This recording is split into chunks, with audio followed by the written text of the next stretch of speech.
Hello, everybody, and thank you for tuning in to the Liberty Report. With me today is Daniel McAdams, our co-host. Daniel, good to see you. How are you this morning, Dr. Paul? Doing well. Good. Ready and raring to go. That's here. Right. Always. We're going to be talking a little bit about Central America, but more specifically about Venezuela. But there's somebody from the administration, I think his name is Pompeo, has an important position. He's been traveling down there, spread goodwill, spread diplomacy, visit our good neighbor.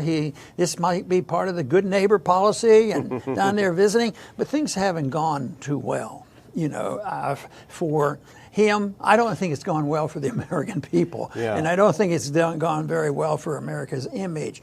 But he went down there and said a few things, but there was a Chinese official responded because Pompeo, he was blaming China for all the problems.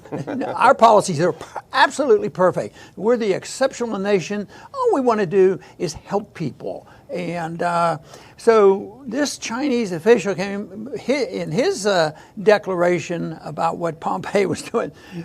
Has Pompeo lost his mind? Which is, I don't think he's lost his mind, but he's lost his demeanor, and he's lost any diplomatic skill if he ever had any. And the whole thing is we go down, and even though he visited several countries, his whole pitch was it's somebody else's fault. China, for instance, in Venezuela, it's their fault. They're in there and they're taking over, but they don't have any military troops. Yeah. They don't have plans for it, but they spend money down there, and they're interested in expanding oil. They have actually even offered and have spent. Matter of fact, they've loaned them a lot of money to try to improve their grid, which has been terrible under their government. But China happens to have, a better understanding of how the markets work and how you can transition away from a very, very authoritarian communist system over into a market system. And China's had some success. I mean, there are bankers. And so instead of us looking at what we're doing because of the way China sees it, we're down there putting on sanctions and telling them what to do and threatening them and trying to provoke naval incidents. So I think it's pretty bold for our leadership to go down there and blame it all on China. Not that China is an angel, there's no doubt about that. But right now, if you didn't know any names, U.S. or China, and you just described what country A is doing and country B is going, well, that sounds like a good idea, investing, so trying to be very objective. Our policies there, as far as I'm concerned, are deeply flawed. Yeah, it turns logic on its head because here's Pompeo. China is doing trade and investment with Venezuela. They have for a long time. They've had a long relationship. They're doing trade and investment, and we're trying to overthrow the government. And somehow the Chinese are the ones that are horrible and terrible for trade and investment. We should be the U.S., we should be the capitalist nation. We should be trading and investing. That is the good thing. And so here he's blaming China for going down there and investing, as you say, helping them with the electric grid. There's a lot of suspicion that we actually helped blow up that grid a couple of weeks ago to try to get that regime change going. So here they're fixing things. We're blowing up things. The message is clear. You better line up behind our foreign policy or, buddy, you're going to have some trouble, I wonder if the president had a little bit of concern about how things were going because he sought out Jimmy Carter. The story in the paper was that he called Jimmy Carter and evidently talked to him, I think, on a Sunday, and President Carter was at church, but Carter then reported a little bit, about the conversation. And this is interesting because President Carter said, I think you're right. China is a problem, and they're getting way ahead of us, and we need to be careful, and we need to change policy. He said, what we need is less antagonism, and we don't need to be spending so much on military. He says China doesn't spend hardly anything compared to us on the military, and we're spending all this money, and then we use this military, and then we throw our weight around. And he said they have money in the bank and they're investing down there. So he says they are getting ahead of us. I think it was a cool statement because he acknowledged that. At the same time, though, he was able to diplomatically say, Mr. President, you can't solve this by just throwing more military weight around, because there's going to be a limit to that, and it's not the way to win friends. So I thought Carter's interview was pretty interesting. It is interesting. And Carter should know better than anyone what the neocons are like. Their idea of foreign policy is just the Deus Vult, just the will. Strength of will is enough for policy, and that doesn't work, and it's never worked. They've always been wrong. And actually, I'm surprised because I read a tremendous article in the Washington Post, of all papers, yesterday, written by a gentleman called Francisco Toro. And he's all in favor of regime change in Venezuela. He hates the government. He's not on the other side of that. But he wrote a piece called Pompeo Reaches Dead End of Trump's Venezuela Policy. And I'll make a few comments about it as we go, but it starts out by painting the scene of here's Pompeo on the Colombian side of the border with Venezuela. And he's shouting out, as Toro points it out, he did an odd thing. He publicly addressed a private Venezuelan citizen, demanding that he do things that only a president can do. Because, we've de-recognized Maduro. He's not the president in U.S. eyes. He's just a private citizen. But here's Pompeo on the border saying, Mr. Maduro, open these bridges, open these borders. You can do this today. So which is it? Is he a private citizen or is he the president? So it's just, it's amazing. There's more to it we can talk about. But the neocons convinced Trump that this is going to be a cakewalk. We'll get this over. You'll be the hero. We'll have our guy in there. Everything's going to be great. But there was no plan B, as Toro pointed out. But we have to have something to blame, and the whole thing is blame China, and of course there's a little bit of blame game going on with Russia as well.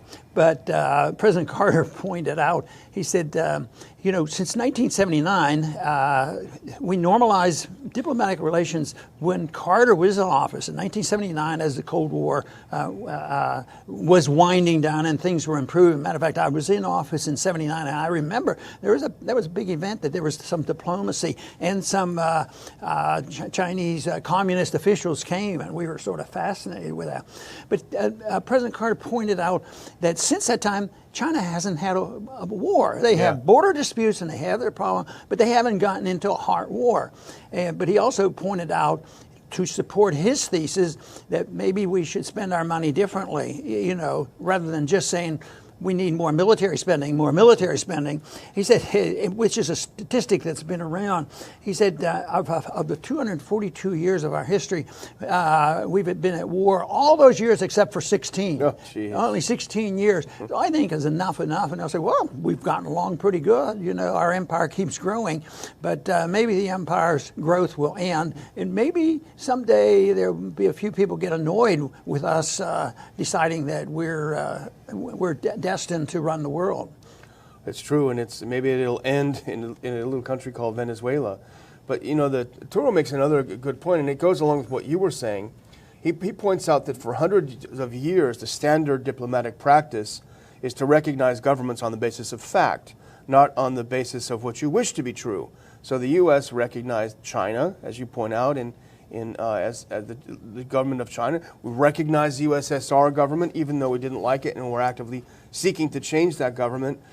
So the idea is that you recognize who actually controls the country, not who you wish to control the country. And the neocons convinced Trump, I believe, to throw this practice, this hundreds of years of diplomatic practice aside, and just have the power of will. We want Guaido to be president, and so he is, and it's a disaster. Well, this comment I'm going to make is a little bit away from Central America, but it's been in the news about Pompeo.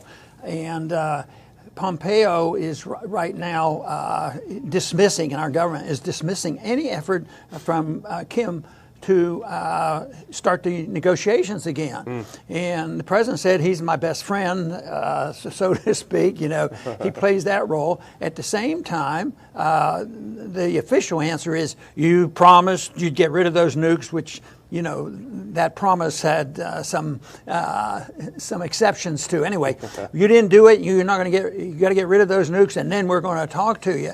And you know, once again, the person came onto the scene for this. The individual representing the group, I think, should be dealing with 99% of this, and that's Moon from South Korea. Yeah. And he was elected to get along with North Korea. And the North Koreans, I think they've made some significant steps. It seems like we're the more determined and the less flexible, and say, you know, do it our way or else. So I just think if Moon and Kim could get together, you know, and of course, South Korea has to pay attention to what our roles are. You know, they're in a binding, but they've also served the purpose of maybe helping to move in the direction that Trump has gone in. So all is not lost, but it's still pretty messy, especially, you know, when you hear from Pompeo what he thinks, you know, about why they're not having this next round of talks.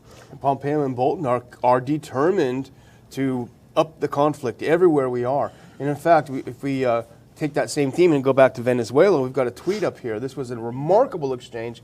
This is a Washington Post journalist. You know, Pompeo did his tour of South and Central America, or South America, and he was in Peru. And here's a Washington Post writer. He asked a question of the foreign minister of Peru. Are you concerned that these sanctions, U.S. sanctions against Maduro, might be negatively impacting the humanitarian situation in Venezuela? Something that's pretty obvious that's doing. And Pompeo jumped in between the two of them and said, you shouldn't ask questions like that. And he accused him of blaming this whole thing on the U.S. So it's amazing to think of a U.S. Secretary of State berating a journalist, telling him what kinds of questions he's allowed to ask and what kinds he can't. It sounds to me like he's feeling the heat of some pretty boneheaded policies. Of course, that sort of is symbolic of the condition that exists, why we have such concern for how Assange is going to be treated. Yeah. You know, he let it out of the cat out of the bag about exactly the way they feel about people who ask questions. Yeah. So that is a shame. You know, also Russia and Pompeo and our foreign policy is still in the news now. Just recently. NATO, which is, you know, very, very aggressive, decided they wanted to cancel out any relationships and talking, you know, with Russia, which they have been doing over military affairs and civil affairs. And it was mainly, you know, something where you can release some difficulties and energy and let it talk out. But we just terminated that. And there just seems to be a movement. If there isn't a problem, let's create a problem. And they talk about a military buildup. You know, I don't believe it's going to happen in Venezuela, but it's all part of, you know, it has to be all part of the threat. But once again, we do things that I consider, you know, warlike, if not close to practicing war. Because in Venezuela, we worry about the children, you know. Yeah. So we put on tariffs and sanctions, and we want to stir up more trouble. And lo and behold, you know, who suffers first when we put on sanctions? All we have to do, it isn't as bad as it was in Iraq, because it was really terrible there. But in a way, this is the same type of policy, and it doesn't help the victims of their children, and yet probably the issue is oil and a few other things, oil and empire, and where we stand with our empire. But, you know, you're not allowed to say that. Pompeo said you can't blame us for the misery caused by our sanctions. I don't want to blame us. I want to blame some specific guys like him who have give us bad policy. Exactly. But, you know, we've had this cooperation with Russia since the end of the Cold War, this NATO-Russia cooperation, and it has done a lot to ease tensions up until recently. But they're creating a self-fulfilling prophecy. And I don't know if it's by design or just by happenstance or by their incapability of you know, fomenting a decent policy. But this goes, again, I hate to keep returning to this Toro piece, but it really, I'd encourage people to read it because it's good. He's talking about how Maduro has always been close to China, Russia, and Iran. They've always had trading, you know, because of he's sort of part of the resistance. And Toro said, while he's always been close with them, he never owed his survival to them. But today he does. So because of our policy, we've put it to the situation where Maduro owes Iran, China, and Russia. His whole survival depends on that relationship. We're pushing them closer together. That's what our policy's done. Yeah, and you know, each day you hear certain events occurring, but I have to think in my own mind that the conditions are getting worse. There's no advancement. We're on occasion, and still there's a little bit of hope, you know, with Korea. But the truth is how can you expect them to really come up with a decent change in policy when you think of what's going on with in Iran? You know, there's no effort there to really get along. There's a determination to build up our military, and if they don't listen to us, then they're going to have to be disciplined, and we have the military might to do anything we want. But it doesn't lead to the best of conditions for the world. Indeed. And I guess to answer the question, has Pompeo lost his mind? Yes, he has. So has Bolton, if they've ever had them, and all the neocons. Probably the person who's really lost his mind is Trump for listening to these people, because they're always wrong. But I want to end, and I haven't done this in a couple of days, but remember, through April, the end of April, we are doing our spring fundraising. Help us continue the show, the Ron Paul Institute. We've got a lot of conferences, including in Houston in May. For your donation of $50, we're going to send you this book from Dr. Paul, his latest book, fantastic book on the individual versus the collective. For a donation of $100 or more, Dr. Paul will sign the book. We've gotten a lot of response. I want to thank everyone who has responded. We'll start sending those out in a bit in groups, but please help support us, help support the truth, help support the real news, the Ron Paul Liberty Report, the Ron Paul Institute. Make your donation, ronpaulinstitute.org/support, and we'll get these books out to you, and trust me, you're going to enjoy these books. Very good. And I would have to say the tune of our report today has been a bit negative because it says that the neocons are still very powerful, very influential, going in the wrong direction. Yet the other day when we did the program immediately after Assange was released, we had a bit of encouragement because we had tremendous response from that. It probably was one of our largest programs ever. And I don't remember reading or seeing any negative comments on this. People were very pleased with this, which means there's a lot of people out there also recognizing that messages have to be spread. But we have to narrow it down to a philosophic principle that everybody can understand. And to me, it's really, reasonable diplomacy versus interventionism, versus the idea that America is exceptional and we're great and we have the moral authority and responsibility to throw in our weight around and tell other people what to do. And there's a big difference between the two. We can be very strong and we can defend ourselves. At the same time, we don't have to assume that we can go any place in the world, anytime we please, and just print money. You know, if you don't get that factor in there, you wonder how can anybody get away with it? And it's going to last. The welfare state and the warfare state is going to last as long as people say, well, America is great. They have a great currency. I'll take my dollars. We still use the dollar. But the rules of economics and the rules of common sense tells us that there's a limitation to this, and people ought to be prepared. And then when we have that problem, it has to be the question about, are we going to work for a free society? Because it's the lack of freedom, it's the lack of sound money, it's the lack of free markets that has led us to this. But people aren't going to pay a whole lot of attention, even though there's a lot of worry today. They have to realize what fundamentals are causing this thing. And to me, it's the lack of understanding and the lack of devotion to the principles of liberty, and it is the acceptance of what has been preached in our university, that authoritarianism by the special elite in Washington and elsewhere is what we need. They don't argue, yes, do we need them or we don't need them? No. Oh, we just need improvement. We need better regulations. We need better managers. We need people that know how to regulate guns better than the other people. So no, the real moral principle is, should we live in a free society where an individual should be protected and not depend on the federal government for the protection that we should provide for ourselves? So the job is to understand and promote and spread the message of liberty. I want to thank everybody for tuning in today to the Liberty Report.